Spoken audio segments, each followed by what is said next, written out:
Hey everybody, this is Em with Cats and Crowbars.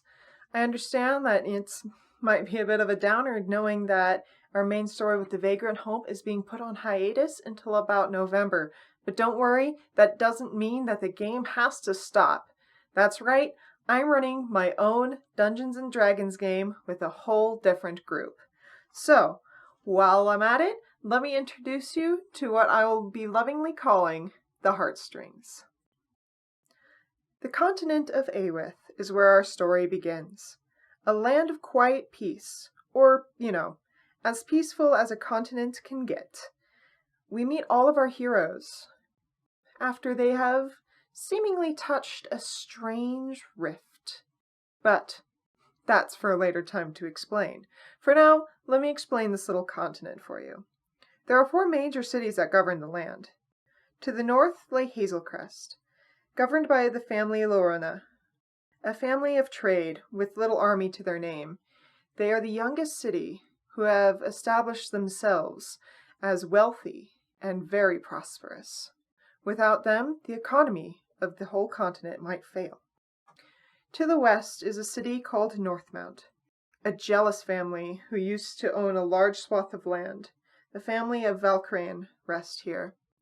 They used to own almost this entire continent on themselves, before people began to break off and steal different bits of what was rightfully theirs.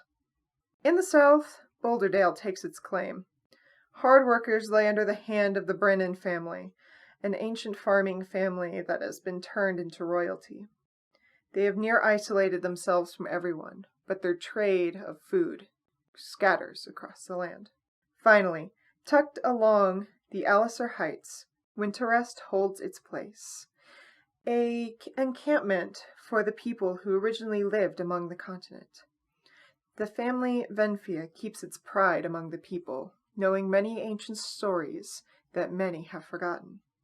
While all of the kingdoms boast power over their lands, each bows to the Council of Wizards, which govern the world and everything beyond, it seemed. The Pearl Spire stands in the city of Northmount, headed by the young wizard Rajan, who even seems to hold authority beyond the Alisar Heights, a land of which few people travel. Be this out of fear or superstition of the area, to the west of the mountains lay very few settlements. The Lumway Wilds boast of an abandoned burial site, long overgrown and very haunted.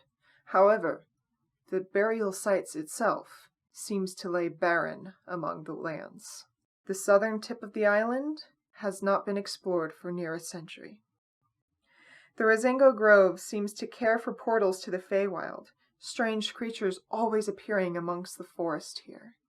Those who enter may be stolen by the Fey themselves and never seen again.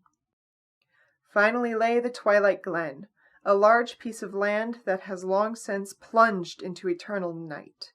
For 500 years, or so the stories go, an observatory has stood among the darkness where everyone dare not go, lest they wish to never return. Now, as I was saying before, strange rifts seems to appear across the lands, and this is where our story will begin, after our heroes find themselves in an area where these rifts appear. Be it by their own curiosity, perhaps by misfortune, or maybe just a bit of luck, they've all seemed to touch them and vanish without a trace.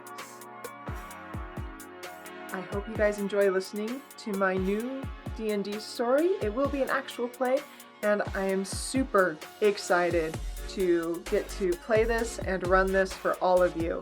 If you guys do like The Vagrant Hope, we are coming back, like I said, in about November timeframe. Until then, if you guys are enjoying this story, please let me know.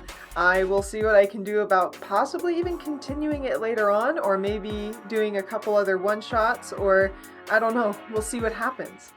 Thank you everybody for listening to Cats and Crowbars, and I will see you next week with the start of the Heartstrings.